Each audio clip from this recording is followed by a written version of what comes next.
Assalamualaikum warahmatullahi wabarakatuh. Alhamdulillahi wahdah wassalatu wassalamu ala man la nabiyya ba'dah, amma ba'd. Ayuhal ikhwa fillah, a'azzakumullah. Pada kesempatan ini kita dipertemukan lagi di dalam kajian rutin kitab Al-Azhar fi Fiqhil A'immatil Adhar yang ditulis oleh Al-Imam Al-Mahdi lidinillah rahimahullahu ta'ala. Pada kesempatan yang lalu kita sudah mengkaji babun fi sholatil jamaah, bab tentang sholat jamaah, dan kita sudah membahas dan mengurai apa yang dinyatakan oleh Al-Imam Al-Mahdi di dalam Mukhtasar Al-Azhar, bahwasanya beliau mengatakan wal jama'atu sunnatun muakkadatun. Dan kita sudah kaji dan bahas pandangan-pandangan ulama yang berkaitan dengan hukum sholat berjamaah tadi. Dan Al-Imam Asy-Syaukani sebagaimana yang sudah kita bahas menguatkan apa yang dinyatakan oleh Al-Imam Al-Mahdi, bahwasanya hukum sholat jamaah itu sunnatun muakkadatun. Kemudian juga kita sudah membahas bahwasanya sholat jamaah itu sunnah muakkadah, kemudian dikecualikan oleh Al-Imam Al-Mahdi.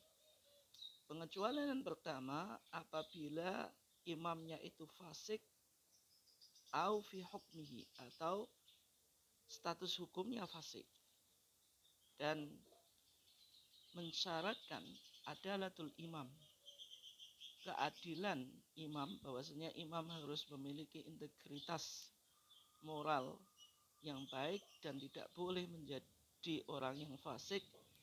Ini juga sudah kita bahas, dan kebanyakan pensyarah Al-Azhar diantaranya Al-Imam Asy-Syaukani mengkritik pendapat yang disampaikan oleh Al-Imam Al-Mahdi di sini. Demikian juga kita sudah sampaikan apa yang dinyatakan oleh Al-Imam As-Sun'ani tentang pembahasan apakah disyaratkan di dalam sholat berjamaah itu imamnya harus adil dan tidak boleh fasik. Kedua hadis yang berbicara tentang masalah tersebut, kedua-duanya adalah dhaif semuanya, sehingga kembali pada kaidah asal sebagaimana yang dinyatakan oleh Al-Imam As-Sun'ani dalam Subulus Salam, yaitu man sholat sholatuhu sohat imamatuhu. Orang yang sholatnya sah untuk dirinya sendiri, maka keimamannya untuk orang lain juga sah. Itu pendapat yang kita rojihkan, yang kita anggap kuat, sehingga pengecualian yang dinyatakan oleh Al-Imam Al-Mahdi di dalam kitabnya Al-Azhar fi Fiqhil A'immatil Adhar kita katakan sebagai qaulun marjuh, pendapat yang tidak kuat sehingga tidak kita amalkan. Kemudian berikutnya pengecualian yang kedua, karena Al-Imam Al-Mahdi lidinillah dalam kitabnya Mukhtasar Al-Azhar ini mengecualikan ada 11 pengecualian, yang mana 11 ini menjadikan sholat berjamaah itu tidak sunnah muakkadah lagi. Pengecualian yang kedua yang dinyatakan oleh Al-Imam Al-Mahdi lidinillah dalam Matnul Azharnya atau Mukhtasar Al-Azharnya, wasobiyan. Sebagaimana biasanya ayyuhal ikhwa fillah, kita akan baca matan Al-Azhar secara lengkap, nanti baru kita jelaskan dan kita uraikan. Qala al-Imamu Al-Mahdi lidinillah Ahmad ibn Yahya Al-Murtadha rahimahullahu ta'ala rahmatan wasi'ah. Babun fi sholatil jamaah wal jama'atu sunnatun muakkadatun illa fasikon au fi hukmihi wasobiyan. Nah, wasobiyan, dan sholat berjamaah itu sunnah muakkadah kecuali jika imamnya fasik atau berada di dalam hukum fasik, dan ketika imamnya itu sobiyan, ketika imamnya itu anak kecil. Ayyuhal ikhwah fillah yang dimuliakan Allah, di sini Al-Imam Al-Mahdi mengecualikan kesunahan mendatangi sholat jamaah itu jika imamnya sobi. Sobi atau sobiyun itu anak kecil. Huwaladzi lam yablug, yaitu anak kecil yang belum memasuki usia balik. Artinya dia belum mukallaf. Belum apa? Belum mukallaf. Belum mendapatkan beban atau kewajiban syariat. Sebagaimana di dalam fikih yang disebut mukallaf itu syaratnya 2. Ayyakuna balikon. Dia harus balik. Artinya lawannya balik itu sobi. Kalau masih sobi, masih anak kecil, berarti dia tidak mendapatkan kewajiban melakukan syariat. Yang kedua, ayyakuna akilan. Dia harus berakal. Lawannya berakal adalah majnun, gila. Artinya orang yang mendapatkan kewajiban syariat itu harus berakal. Dan orang gila itu tidak mendapatkan kewajiban melaksanakan syariat. Nah, sehingga di sini ketika seorang sobi atau anak kecil itu melakukan sholat dan menjadi imam, apakah sholat yang diimami oleh sobi itu sah atau tidak? Kalau kita lihat apa yang dinyatakan oleh Al-Imam Al-Mahdi di sini, beliau mengatakan illa sobiyan, kecuali imamnya itu sobi. Artinya sholat yang diimami oleh sobi, anak kecil, itu sholatnya tidak sah. Demikianlah yang dinyatakan oleh madhab Zaidiyah. Demikian juga apa yang dinyatakan oleh madhab Zaidiyah ini sama dengan pendapat Al-Hanafiyah, yaitu madhab Hanafi, madhab yang didirikan oleh Al-Imam Abu Hanifah An-Nu'man ibn Thabit. Tetapi menurut Imam Syafi'i, sholat yang diimami oleh anak kecil itu tasihu, sholatnya sah, kecuali di dalam sholat Jum'ah. Maka dalam pandangan Imam Syafi'i di sana ada kaulan, ada 2 pendapat. Yang satu mengatakan sah, yang satu tidak. Ayyuhal ikhwah fillah, apa yang dinyatakan oleh Al-Imam Al-Mahdi di sini apakah sangat argumentatif atau tidak? Artinya bisa kita jadikan pegangan atau tidak? Yang pertama, ketika kita melihat hadis yang berbicara tentang imamah, tentang keimaman di dalam sholat, Rasulullah menjelaskan di dalam hadisnya yang cukup populer, ya ummul qauma aqra'uhum li kitabillah. Yang mengimami kaum itu aqra'uhum li kitabillah. Yang berhak mengimami sholat bagi kaum itu yang paling hafal terhadap kitab Allah. Ya ummul qauma aqra'uhum li kitabillah. Aqra'uhum, yang paling hafal terhadap kitab Allah, maka ini umum, mencakup balik, orang yang sudah balik, dan juga mencakup sobi yang tidak balik.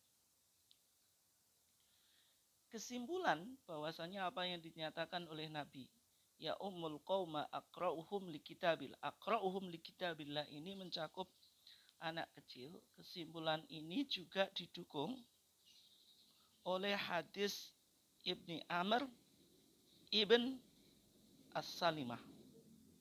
Hadis Ibni Amrin ibn As-Salimah bifathil lam, yaitu dibaca Salimah, yang mana hadis ini terdapat di dalam kitab Sahih Al-Bukhari maupun yang lainnya, misalnya di Sunan Abu Dawud, An-Nasai, bahkan di Sahih Muslim juga, At-Tirmidzi, Ibnu Majah. Bahwasanya Ibnu Amr ibn As-Salimah itu amma qaumahu, mengimami kaumnya, wa huwa ibnu sittin au sab'in au thamani sinin. Ketika itu usianya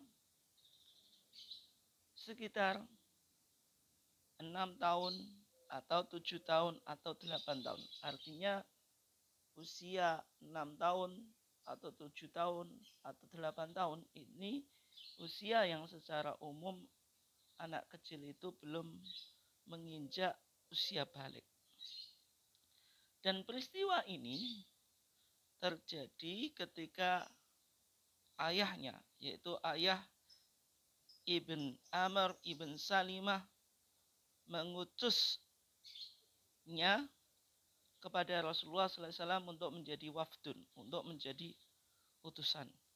Dan ketika itu Rasulullah SAW bersabda, wal ya ummakum aktsarukum Qur'anan. Wal ya ummakum atau wal ya ummakum aktsarukum Qur'anan. Dan juga ada yang membaca wali ya ummakum aktsarukum Qur'anan. Dan hendaklah mengimami kamu sekalian siapa aktsarukum, orang yang paling banyak di antara kamu. Aktsarukum itu mudhaf ilah, yufidul umum, memberikan faidah umum. Aktsarukum, yang paling banyak di antara kamu apanya? Qur'anan, hafalan Qur'annya. Dan di antara kaum itu ketika itu yang paling hafal Al-Qur'annya yaitu anak kecil yang bernama Amr ibn Salimah. Itu apa? Aktsarhum Qur'anan.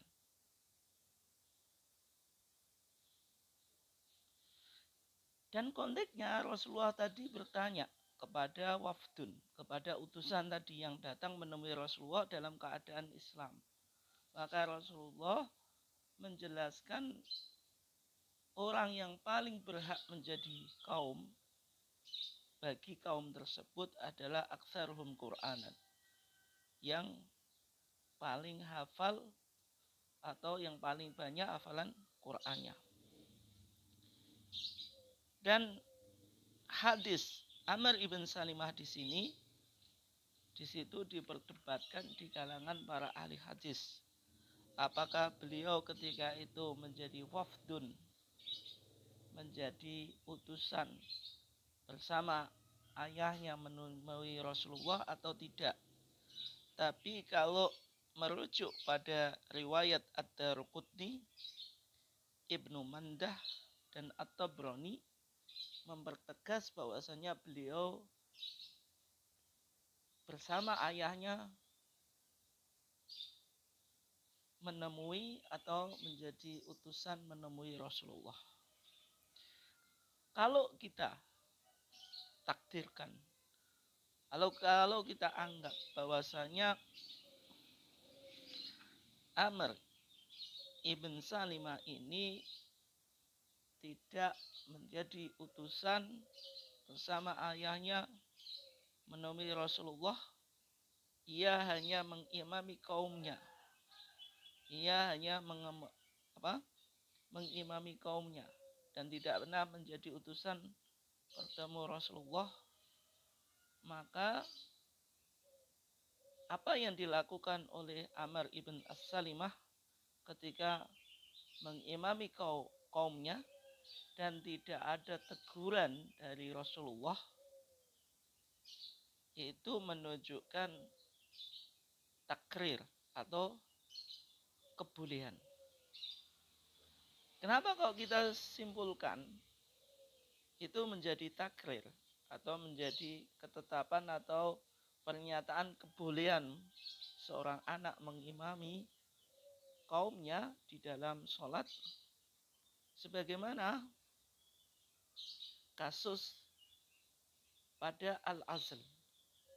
Al-azl itu jamaah sekalian yang dimuliakan Allah,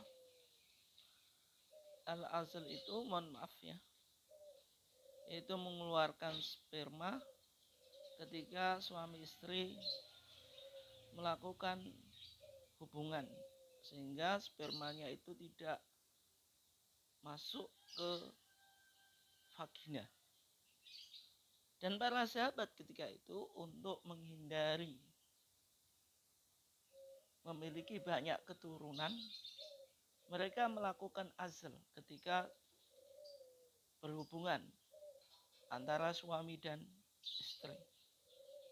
Ketika itu periodisasi wahyu itu masih turun dan tidak ada teguran dari Rasulullah, itu menunjukkan takririyah, sesuatu yang boleh dilakukan.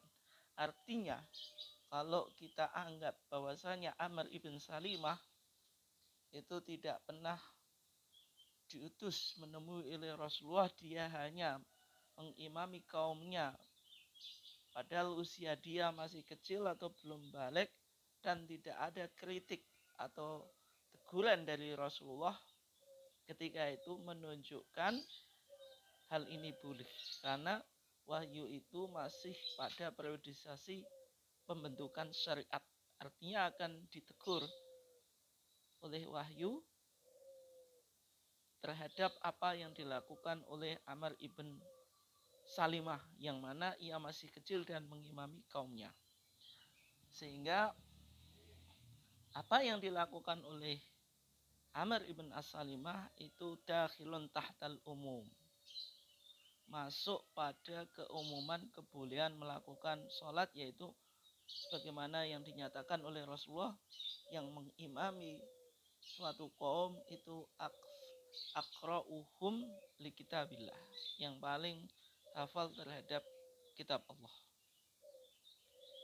Dan juga